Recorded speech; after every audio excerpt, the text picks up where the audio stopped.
Hello everyone, स्वागत है आप सभी का आपके अपने यूट्यूब चैनल पर। मैं हूं राकेश चलरेजा, आपका अपना एप्टीट्यूड मेंटर। आज वाली क्लास में ऐसे ही मेंस के हिसाब से मैं सबसे इम्पोर्टेंट चैप्टर टेंस आपके लिए लेकर आया हूँ। और ये जो टेंस टॉपिक है ये मैं आपको इंक्लूडिंग ट्रिक्स पूरा का पूरा सॉल्व करके देने वाला हूँ। मतलब मैंने आपको इसके लिए टेंस में आपको सॉल्व करने के लिए बहुत बढ़िया बढ़िया ट्रिक्स आपके लिए बना रखी है। उन ट्रिक्स पर इस वाले वीडियो लेक्चर में मैं आपसे डिस्कशन करूंगा और खूब सारे एम्पल अमाउंट ऑफ क्वेश्चन आपको प्रैक्टिस भी करके दूंगा। आपके साथ में जब मैं वो क्वेश्चन सॉल्व करूंगा और आप मुझे सॉल्व करते हुए देखोगे तो चैप्टर के लिए एक जबरदस्त वाली अंडरस्टैंडिंग बिल्डअप हो जाती है। फिर उससे ये होता है कि जब एग्जाम में वो क्वेश्चन डील होने के लिए आते हैं, जब एग्जाम में क्वेश्चन पूछे जाते हैं ना, तब हमारा अप्रोच इतना सही सेट हो चुका होता है कि बस हमें क्वेश्चन देखते ही पता चल जाता है कि कहां पर हम लोग से गलती हो रही है या कहां पर उससे गलत लिखा हुआ है, हम लोग को बस मार्क करना है। ये वाला लेक्चर आपके एग्जाम के लिए सबसे ज्यादा इंपॉर्टेंट होने वाला है। कुछ कुछ बच्चे लोग मेरे से पूछ रहे थे, सर सिर्फ ऐसा ही मेंस के लिए ये वाला चैप्टर है या फिर बाकी सारे एग्जाम्स के लिए भी है? तो हाँ, व्यापम के जितने भी एग्जाम्स होंगे जिसमें इंग्लिश पूछा जाता है, आप बिल्कुल उसके लिए इस लेक्चर को रेफर कर सकते हैं। इसके अलावा बैंकिंग और एसएससी एग्जाम्स के लिए भी आप इस वाले लेक्चर को रेफर कर सकते हैं। ठीक है, तो समय ना ज़ाया करते हुए फटाक से हम लोग काम स्टार्ट करते हैं। चलते हैं पहले थ्योरी वाले सेक्शन पर। मैं क्वेश्चन आंसर वाले सेशन पर आऊँगा, पहले आपसे मैं थ्योरी वाले सेशन पर डिस्कशन कर लेता हूँ। इस लेक्चर को प्रेजेंट करने वाला हूँ मैं। और अगर आपको इस लेक्चर की पीडीएफ चाहिए तो आप मुझसे टेलीग्राम चैनल, नेम है राकेश तलरेजा, टेलीग्राम चैनल इसी नाम से है, आप इसमें मेरे से जुड़ सकते हैं जिसमें आपको इस लेक्चर की पीडीएफ मिल जाएगी। ठीक है, चलिए फटाक से काम स्टार्ट करते हैं। मैं ये करता हूँ, सबसे पहले आपसे ना थ्योरी डिस्कस कर लेता हूँ। जब एक बार मैं आपको इसकी थ्योरी समझा दूंगा तो उसके बाद फिर मैं आपसे इसके क्वेश्चन डिस्कस करने लगूंगा। ठीक है, चलिए फटाक से देखते हैं क्या लिखा हुआ है टेंस में। मैंने क्या लिखा हुआ है आपका समय बचाने के लिए, मैंने आपका समय बचाने के लिए ना सारे टेंस के यहाँ पे फॉर्म्स लिख दिए। अब यहाँ पर जो मैंने टेंस के जो फॉर्म्स लिखे हैं ना, इससे ये होगा कि आपको ना थोड़ा सा मैं समय बचा लूंगा और आपको ना मैं ये फॉर्म को फिर जब क्वेश्चन में यूज करके दिखाऊंगा तो थोड़ा सा एक्सेप्टेंस बनने लगेगा। अभी आपको इत्मीनान से ना ये जो टेंस के फॉर्म है ये समझने चाहिए, और ये जैसा मैंने स्क्रीन पर लिखा हुआ है वैसे के वैसे ही आपके सीधे दिमाग में जाने चाहिए। जब ये टेंस के फॉर्म आपके दिमाग में चले जाएंगे, बहुत छोटी छोटी बातें ही दिमाग में रखनी होती है, पूरा रटना नहीं होता है। जब ये टेंस के फॉर्म आपको एकदम क्लियर हो जाएंगे, तब उसके बाद जब मैं क्वेश्चन सॉल्व करने जाऊंगा तो आपको हेल्प मिलेगी। ठीक है, तो मेरी सलाह क्या है? मेरी सलाह ये है कि हम लोग पहले इत्मीनान से ये टेंस के जो फॉर्म्स है ना ये मुझसे सीखेंगे। ठीक है, तो मैं पहले आपको ये टेंस के फॉर्म सिखाऊंगा, ये टेंस के फॉर्म में आपको एक्सप्लेन करूंगा। आप बच्चों को बहुत इत्मीनान से एकदम सिट डाउन होकर 10 मिनट इस पर बिताना है। ठीक है, 10 मिनट हमको इन टेंस के फॉर्म्स पर देना है जो कि बहुत ज्यादा इंपॉर्टेंट है। चलो सुनते हैं। सबसे पहला लिखा हुआ है प्रेजेंट। सबसे पहला लिखा हुआ है प्रेजेंट। मैं मान के चल रहा हूँ कि आपको ये पीडीएफ क्लियरली विजिबल होगी। आपका समय बचाने के लिए मैंने पहले से इस चीज को नोट डाउन करके आपके सामने प्रेजेंट किया हुआ है। तो हमको पता है हम सारे बच्चों को कि प्रेजेंट के ना सॉरी टेंस के ना 3 फॉर्म होते हैं। एक होता है प्रेजेंट वाला, एक होता है पास्ट वाला, और एक होता है फ्यूचर वाला। प्रेजेंट, पास्ट और फ्यूचर टेंस के 3 फॉर्म होते हैं। यहां तक बात समझ में आ गई?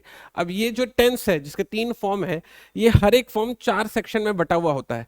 जैसे एक है सिंपल या फिर इनडेफिनेट, दूसरा है कॉन्टिन्यूअस, तीसरा है परफेक्ट, और लास्ट है परफेक्ट कॉन्टिन्यूअस। अब इन चारों का मतलब क्या होता है पहले ये समझा देता हूं। सिंपल टेंस या फिर इनडेफिनेट टेंस ये होता है जिसका ना जो टाइम है वो डिफाइन नहीं होता है। जैसे फॉर एग्जांपल मैं कहता हूं मैं स्कूल जाता हूं। अब अगर मैं कहता हूं मैं स्कूल जाता हूं तो ये सिंपल प्रेजेंट या प्रेजेंट इनडेफिनेट की बात हो गई। लेकिन मैं कब से जा रहा हूं और कब तक जाऊंगा ये चीज डिफाइन नहीं है ना। कब से जा रहा था वो समय डिफाइन नहीं है, और कब तक जाने वाला हूं ये भी समय डिफाइन नहीं है। इस वाले सेंटेंस से मेरे को क्लियर नहीं पता चल रहा है। तो क्योंकि इसमें ये जो टाइम है वो डेफिनेट नहीं होता है, डिफाइन नहीं होता है, इसीलिए हम लोग इसको इनडेफिनेट के नाम से बुलाते हैं, क्योंकि इसमें चीजें जो है ना डिफाइन नहीं होती है। सीन आपको समझ लो, डेफिनेट के बोलते हैं। जैसे मैं स्कूल जाता हूं तो मैं कब से जा रहा हूं और कब तक जाऊंगा ये चीज इसमें मुझे समझ में नहीं आ पाती। ठीक है, चलिए आगे बढ़ते हैं। दूसरा है कॉन्टिन्यूअस। कॉन्टिन्यूअस अपने नाम से ही क्लियर है। कॉन्टिन्यूअस का सेंस क्या पता है आपको? कॉन्टिन्यूअस का सेंस दरअसल ये है, कॉन्टिन्यूअस का सेंस दरअसल ये है कि ऐसा कोई भी काम जो वर्तमान में या पास्ट में फ्यूचर में चल रहा होगा या चल रहा है। जैसे फॉर एग्जाम्पल मैं आपको पढ़ा रहा हूं, तो ये पढ़ाने वाला जो काम है ना ये रनिंग है, तो ये ऑन गोइंग टास्क है। तो इस वजह से ये कंटिन्यूस में कहा जाएगा आई एम टीचिंग। सीना है समझ में? तो कोई भी ऐसा टास्क जो ऑन गोइंग होता है, आई एम टेकिंग सेशंस, तो ऐसा कोई भी टास्क जो ऑन गोइंग होता है, जैसे मैं पढ़ा रहा हूं, ये ऑन गोइंग है, तो ये ना खत्म हुआ है, पॉइंटर समझ में, खत्म नहीं हुआ है, और ये चल रहा है। ऐसा कोई भी काम जो चल रहा होगा उसे हम लोग कंटिन्यूअस फॉर्म में कहते हैं। ठीक है, तो मैंने आपको इनडेफिनेट बता दिया कि क्या होता है, कॉन्टिन्यूअस मैंने आपको बता दिया क्या होता है। अब अगला लिखा हुआ है परफेक्ट। ये परफेक्ट क्या होता है? अब देखो, परफेक्ट भी अपने नाम से एकदम क्लियर है। परफेक्ट दरअसल आप उनके लिए यूज करोगे जो काम कंप्लीटली हो चुका होगा। जैसे फॉर एग्जांपल, मैं आपको सब्जेक्ट वर्ब एग्रीमेंट पढ़ा चुका हूं, जो कि एसआई के लिए सबसे इंपॉर्टेंट टॉपिक है। तो मैं आपको सब्जेक्ट वर्ब एग्रीमेंट पढ़ा चुका हूं, तो ये हो गया परफेक्ट। सीधा है आपको समझ में, कंफर्टेबल है? परफेक्ट कंटिन्यूअस, अब देखो परफेक्ट और कंटिन्यूअस को जब मिलाकर बोलूंगा ना, तो परफेक्ट कंटिन्यूअस कहलाएगा। कैसे भाई? कॉन्टिन्यूअस ऐसा कोई काम जो हो रहा है, कॉन्टिन्यूअस हो गया। परफेक्ट ऐसा कोई काम जो हो चुका है। ठीक है, अब अगर मैं उसको मिलाकर बोलूं परफेक्ट कंटिन्यूअस को, कैसे सेंस बनाऊंगा? मैं कल सुबह 2 बजे तक ये काम कर चुका होऊंगा। सीन आ रहा है आपको समझ में? तो ऐसा कोई काम जो कि फ्यूचर में हो रहा होगा, या फिर चल रहा होगा, या हो चुका होगा, तो उन सारी चीजों को हम लोग परफेक्ट कंटिन्यूअस में कन्वे करते हैं।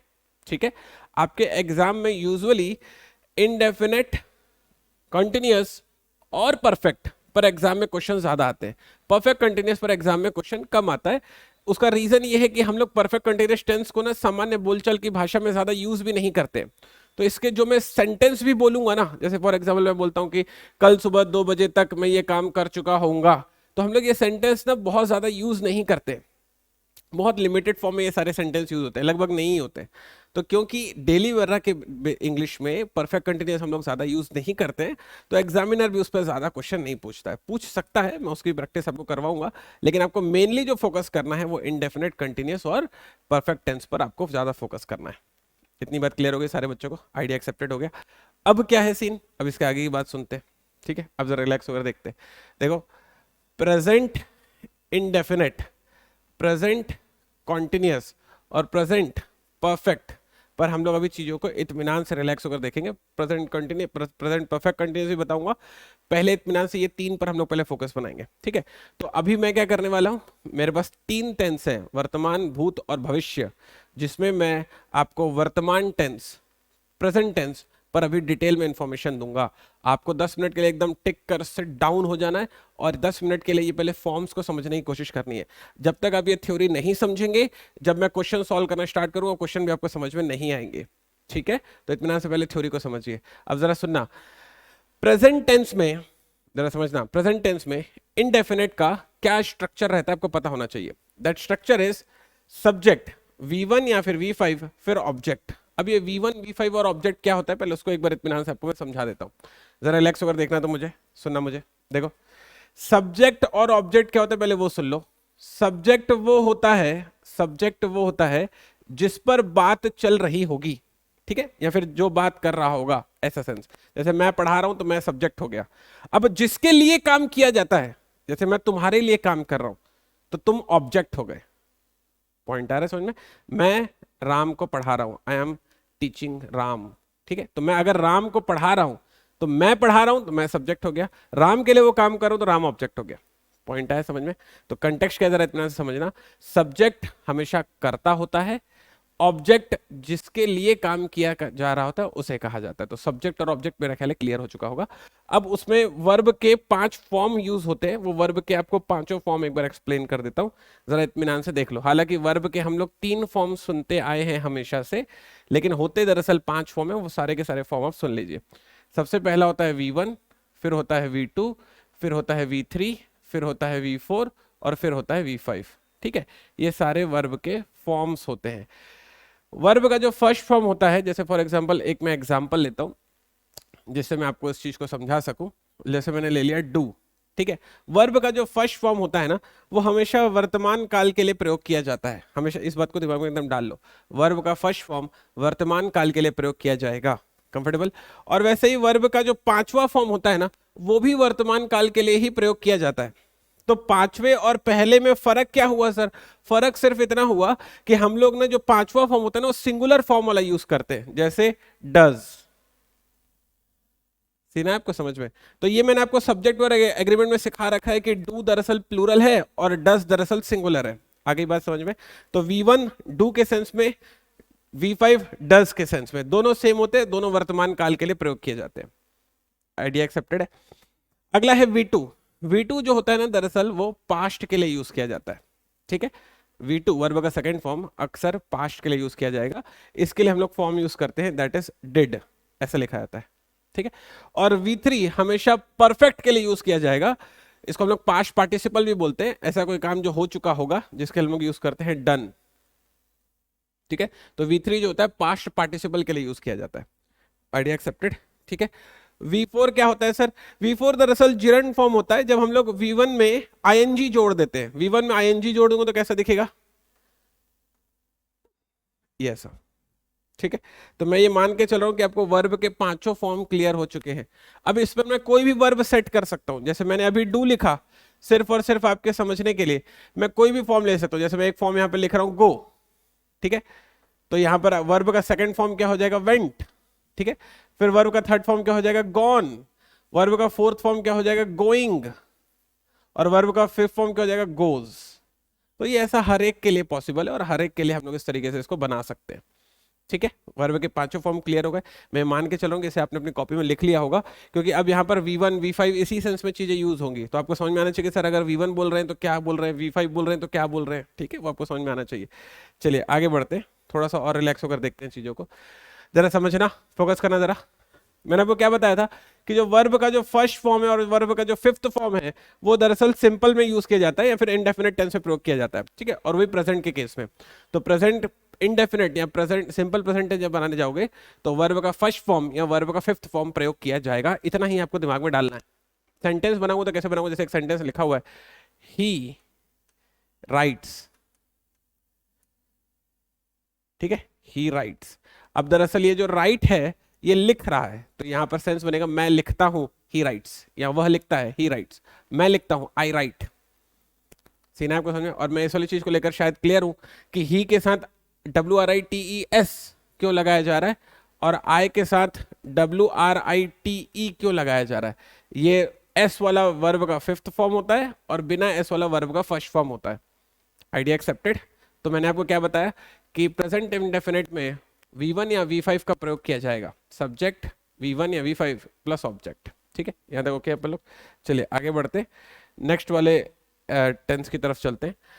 नेक्स्ट वाला टेंस आता है प्रेजेंट के बाद में कॉन्टिन्यूस। प्रेजेंट कॉन्टिन्यूस मैंने क्या बताया था? ऐसा कोई काम जो चल रहा होगा।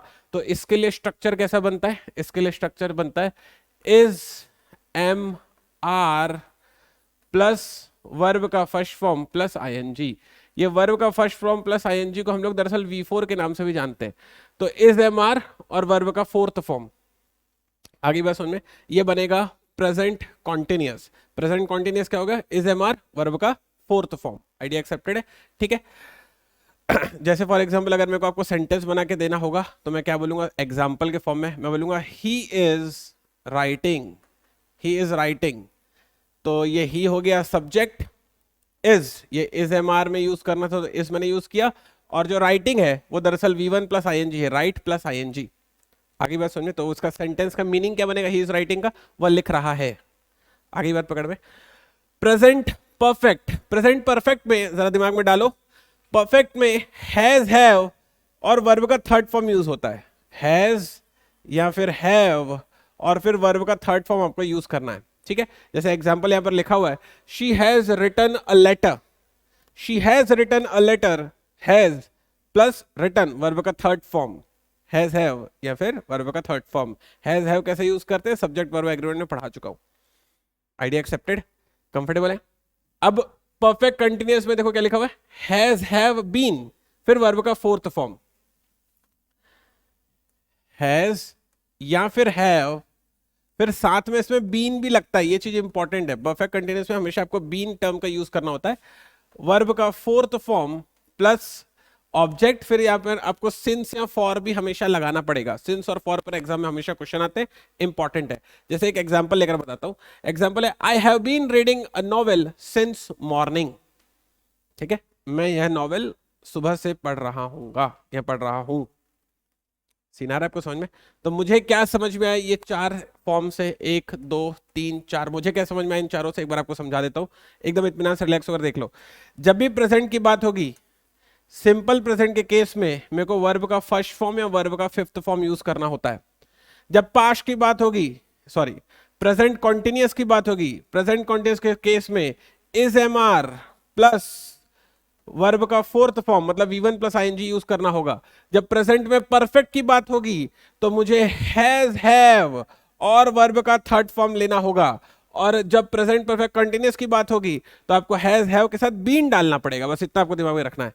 और फिर V4 और फिर सिंस या फॉर।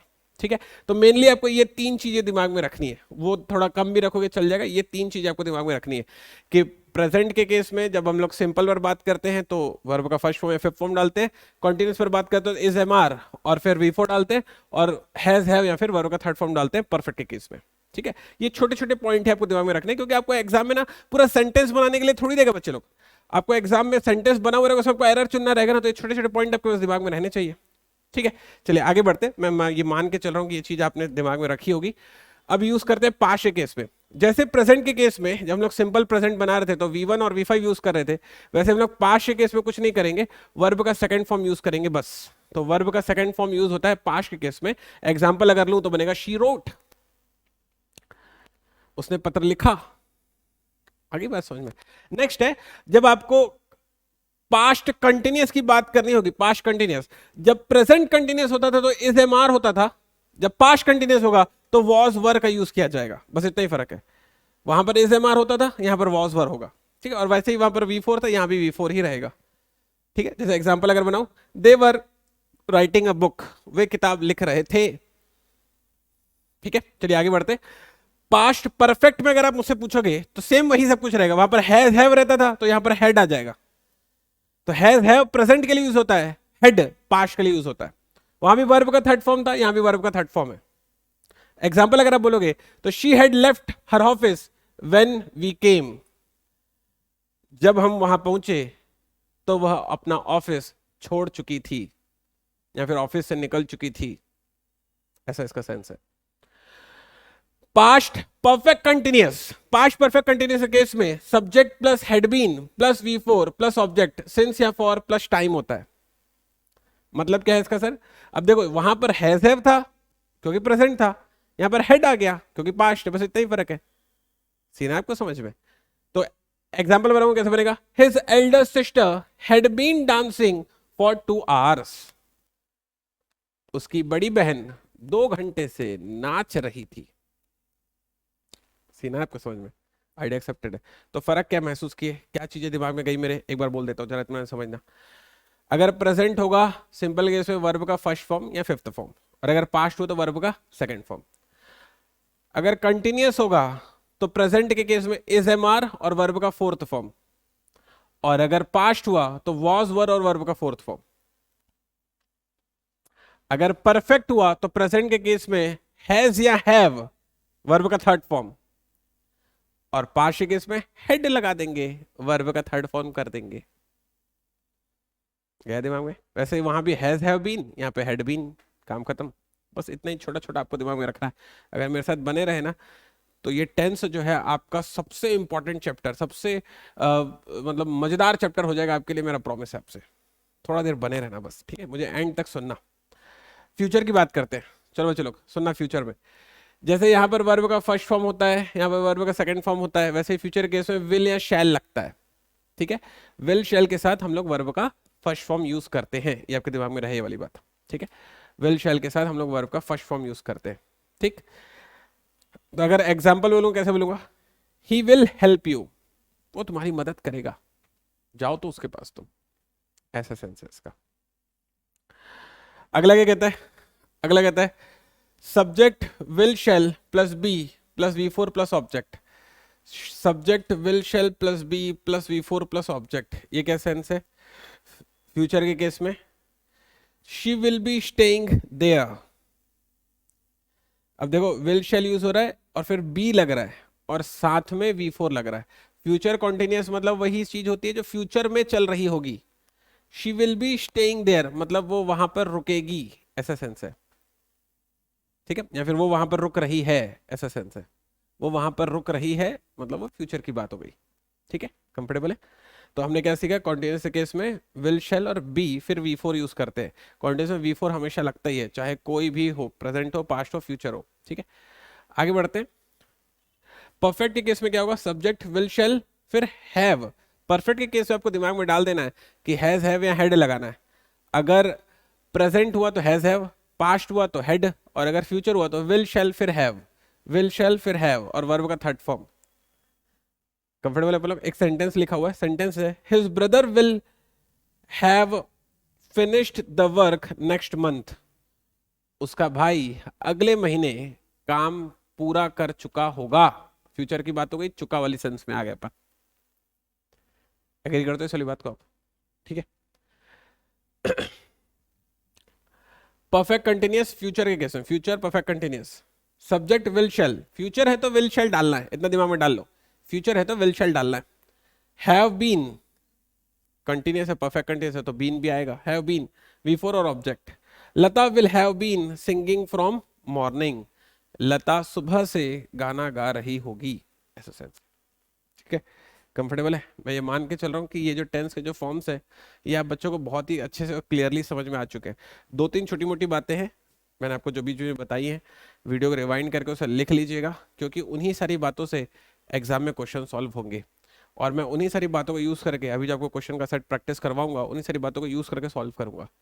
सिर्फ इतने एक पन्ने से ही ना मैं आपका पूरा टेंस सॉल्व करवा दूंगा, सिर्फ इतने एक पन्ने से ही। सिर्फ इस एक पन्ने को अपने दिमाग में डाल लो, अपना पूरा टेंस हो चुका है, बस आपको प्रैक्टिस करवानी है मुझे। ठीक है, चलिए चलते हैं आने वाले अगले वाले पेज पर। अगले पेज पर देखते हैं मैंने आपके लिए क्या रख रखा है।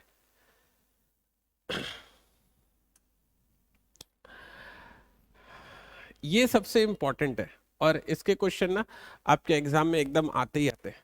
यूज ऑफ सिंस और फॉर, आपको पता होना चाहिए कि सिंस और फॉर का यूज कैसे कैसे होता है।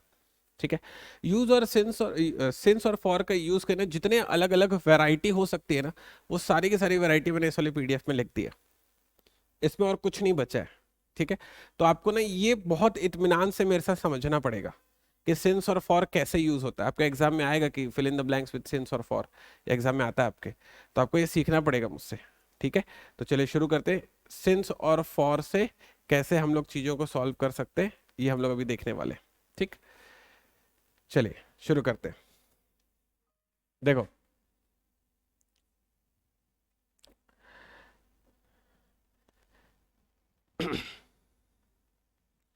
सबसे पहला टास्क है फॉर के लिए, और साथ में बताता चलूंगा सिंस के लिए।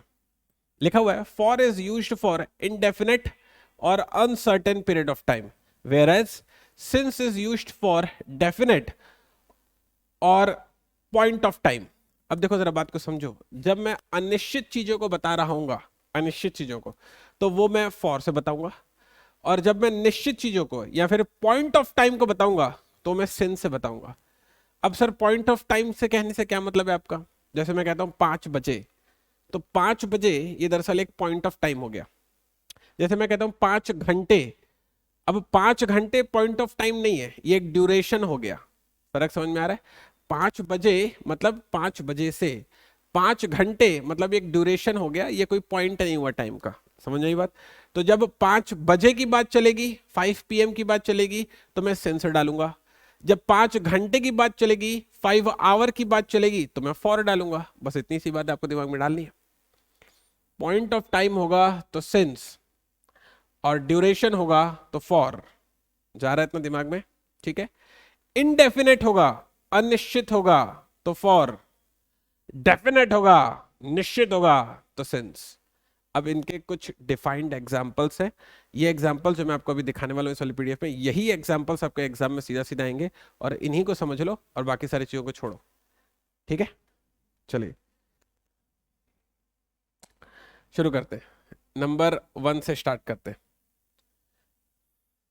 नंबर 1, जितने भी न्यूमेरल एडजेक्टिव होंगे, न्यूमेरल एडजेक्टिव मतलब कि संख्या वाली चीजें, उन सभी के लिए आप फॉर डालोगे। जितने भी न्यूमेरल एडजेक्टिव होंगे, संख्या वाली चीजें होंगी, सबके लिए फॉर डालेंगे। जैसे लिखा हुआ है फॉर 30 मिनट, तो 30 मिनट हो गया, 50 मिनट हो गया, 60 मिनट हो गया, इन सभी के लिए आप फॉर डालेंगे। ठीक है, न्यूमेरल माने नंबर लिखा हुआ रहता है, देखो नंबर लिखा ना। फॉर 2 आवर्स बता दो भाई 5 घंटे, तो यहाँ पे 2 घंटे, तो फॉर आएगा, ड्यूरेशन है ये, पॉइंट नहीं है। 5 days ड्यूरेशन है, ये पॉइंट नहीं है। पॉइंट क्या होता है सर, मैं बोलता ट्यूसडे से, तो ट्यूसडे बोलता तो पॉइंट हो गया वो। मैं बोलता मंडे से, मंडे बोलता तो पॉइंट हो गया वो, तो सिंस लगाते अपन। 5 दिन से बोल रहा है, सीन आ रहा है आपको समझ में? ठीक है। फॉर मेनी वीक्स, बहुत हफ्तों से। इनडेफिनेट है ना, कितने हफ्तों से मेरे को क्या पता, बहुत हफ्तों से। फॉर सेवरल मंथ, बहुत महीनों से। कितने महीनों से मेरे को क्या पता, लेकिन बहुत महीनों से। For 4 decades,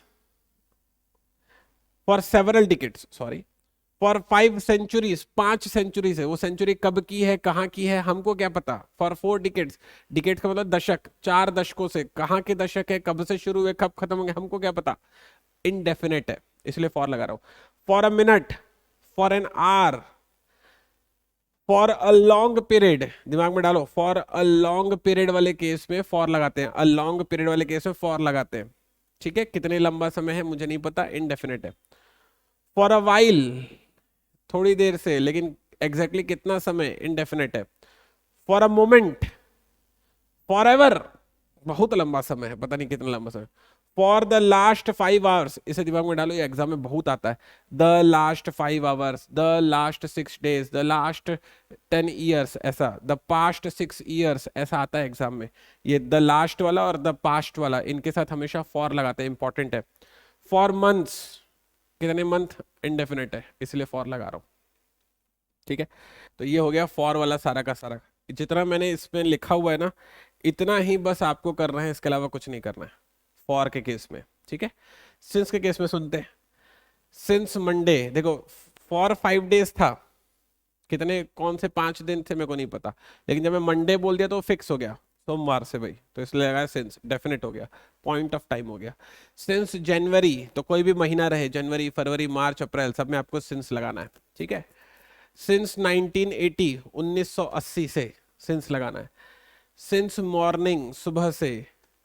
since dawn, since dusk, basically ये डॉन और डस्क यूज होता है जब एक सुबह की भोर हो रही होती है और एक शाम जब सूरज ढल रहा होता है, उस सेंस में हम लोग यूज करते हैं। ठीक है। सिंस 5 o'clock, बोला था ना पॉइंट ऑफ टाइम 5 बजे से, तो 5 o'clock है ना। सिंस 7 PM, तो देखो 7 PM, 8 PM, 9 PM, इन सभी के लिए आपको सिंस डालना है।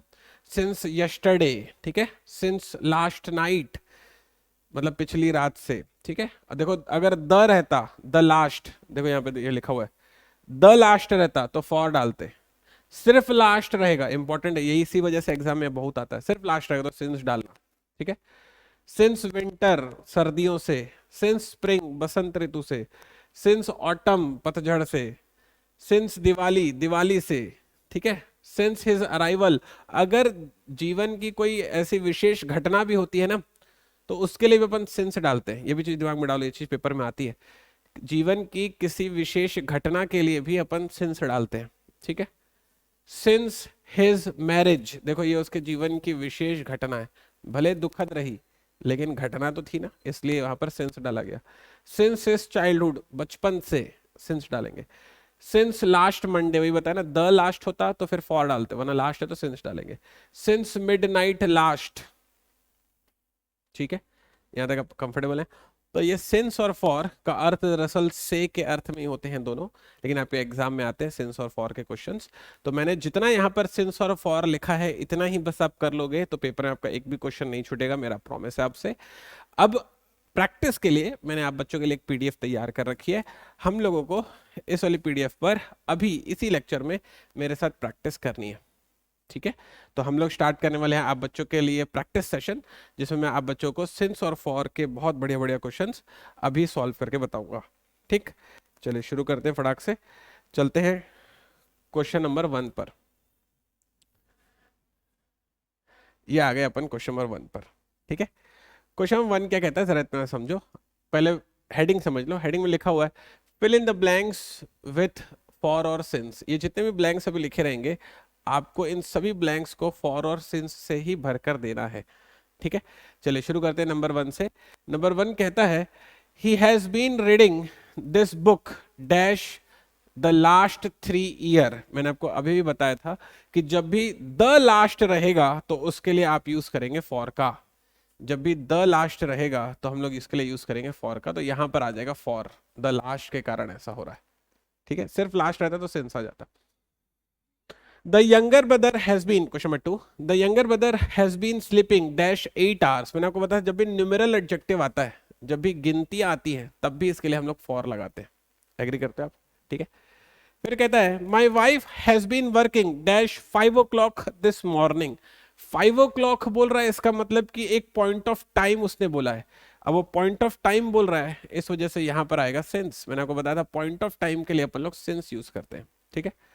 They have not been here dash 2 weeks। अब देखो ये जो 2 weeks है ना, ये ड्यूरेशन है, कितना लंबा समय है, कब तक का है, ये मुझे नहीं पता है, तो इस वजह से हम लोग यहां पर डालेंगे फॉर। आगे बात पकड़ में। नेक्स्ट है your classmate has been ill dash a long time. अब देखो वो कितने लंबे समय से बीमार है, मुझे डिसाइड नहीं है, मुझे पता नहीं है, डेफिनेट नहीं है, डेफिनेट नहीं है, इस वजह से डाल रहा हूं फॉर। इनडेफिनेट के लिए फॉर डालते हैं, डेफिनेट के लिए अपन सिंस डालते हैं, बताया था ना अभी अभी। ठीक है, ओके, यहां तक अपन लोग। चलिए आगे बढ़ते हैं, नेक्स्ट वाले क्वेश्चन पर चलते हैं। It has been raining dash yesterday morning. अब जरा बात को समझो, वो ये कह रहा है कि कल सुबह से बारिश हो रही है। अब मैंने आपको बताया था कि भाई जब पॉइंट ऑफ टाइम आएगा, यस्टरडे मतलब point of time, fix time हो गया, तो उस वजह से अपन लोग यूज करते हैं सिंस। 2 दिन बोलता, 5 दिन बोलता, 10 दिन बोलता, तो फिर मैं डिसाइड नहीं कर पाता कौन से 2 दिन है ये। आखिर पॉइंट ऑफ टाइम बोल रहा है कल से, तो इसलिए आएगा यहाँ पर सिंस। ठीक है, आई गेस आपको इतना क्लियर हुआ होगा। चलते हैं नेक्स्ट वाले क्वेश्चन नंबर 7 पर। फिर से हम लोग को सेंस और फॉर से ही फिल करना है। खूब प्रैक्टिस करवाऊंगा, एकदम जबरदस्त तरीके से प्रैक्टिस कराऊंगा, बस लगे रहो मेरे साथ सेशन में एकदम एंड तक।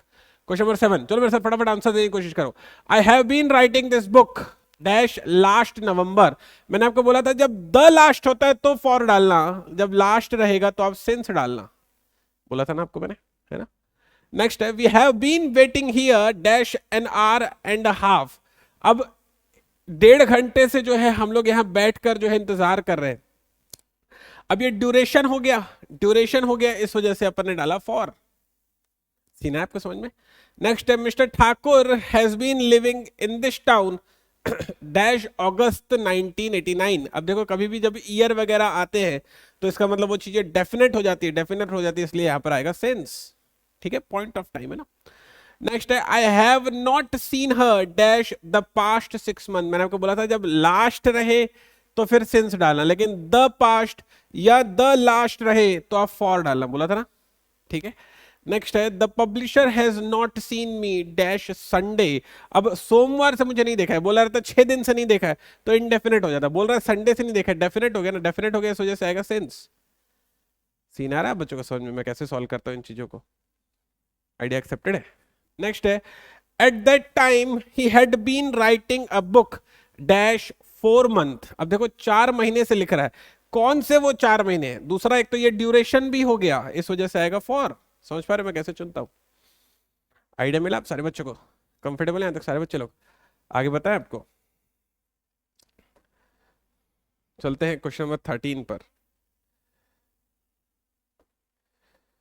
Question number 13, when Mr. Tandon came to the school in 2000, Mr. Jha had already been teaching there dash 5 hours। तो 5 hours ड्यूरेशन है, इस वजह से आ रहा है for. By next October they will have been living here dash the last 2 years। अब जब मैंने बोला था द लास्ट यूज होगा, द लास्ट वाले केस में हम लोग यूज करते हैं फॉर। ठीक है, एकदम एग्जाम वाले क्वेश्चन करा रहा हूँ, यही क्वेश्चन आपको आने वाले एग्जाम से मिलने वाले हैं, बढ़िया रहो एकदम बढ़िया से। Next you have been here dash Monday. Monday दरअसल पॉइंट ऑफ टाइम के लिए होता है, तो फिर आ जाएगा since. I left college 1993, he hasn't seen me. अब देखो इसने 1993 में कॉलेज छोड़ दिया, 1993 से पॉइंट ऑफ टाइम, इस वजह से आएगा सिंस। ठीक है, बोला रहता 20 सालों से छोड़ दिया तो ड्यूरेशन हो जाता है ना। नेक्स्ट है he has been he has worked for us ever dash he left school। अब देखो वो जब से स्कूल छोड़ा तब से हमारे लिए काम कर रहा है, स्कूल छोड़ा है इसका मतलब कि वो इसके जीवन की एक घटना हो गई। मैंने आपको बताया था जब भी घटना होती है तो उसके लिए आप हमेशा यूज करते हैं सिंस। एग्री करते हो आप? आइडिया एक्सेप्टेड है आप सारे बच्चों को? समझ में आ रहा है मैं कैसे डील कर रहा हूँ इन चीजों को? ठीक है, आगे चले। एकदम एग्जाम में आने वाले क्वेश्चन है बच्चे लोग ये, और अपने को बढ़िया बने रहना है इस वाले सेशन में, एंड तक मेरे साथ चीजों को सीखना है। सीखते हैं क्वेश्चन नंबर 18 पर। क्वेश्चन नंबर 18 कहता है he travelled in the desert dash a long period. अब तुम खुद बताओ इस पे क्या आना चाहिए। लॉन्ग पीरियड मतलब कि इनडेफिनेट हो गया ना, कितने समय से हमको क्या पता, इनडेफिनेट है तो फिर क्या लगाने बोला था मैंने आपको, फॉर बोला था कि नहीं बोला था।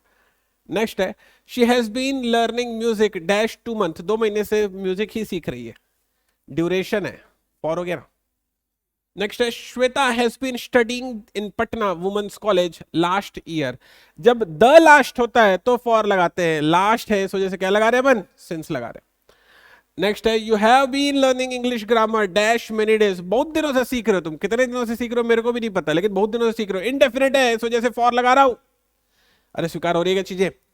Next she has been playing carrom dash morning, वह सुबह से कैरम खेले ही जा रहा है, सुबह से खेल रहा है इस वजह से सिंस आएगा ना, नहीं समझ पा रहे हो क्या, पॉइंट ऑफ टाइम हो गया ना।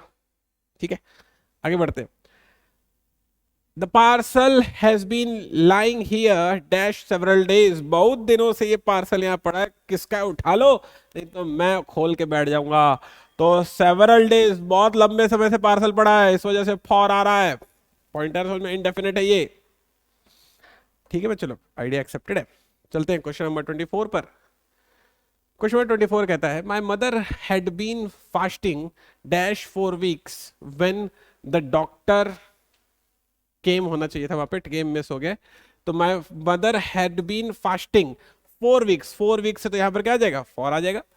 नेक्स्ट है they have lived in Mumbai 1980, वो 1990 से मुंबई में रह रहे हैं, 1990 क्या हो गया, वो पॉइंट ऑफ टाइम हो गया, पॉइंट ऑफ टाइम हो गया तो यहाँ पर सेंस आ जाएगा। आगे बात आपको समझ में, यहाँ तक कंफर्टेबल है सारे बच्चे लोग, आइडिया मिला कि चीजों को किस तरीके से डील करना होता है।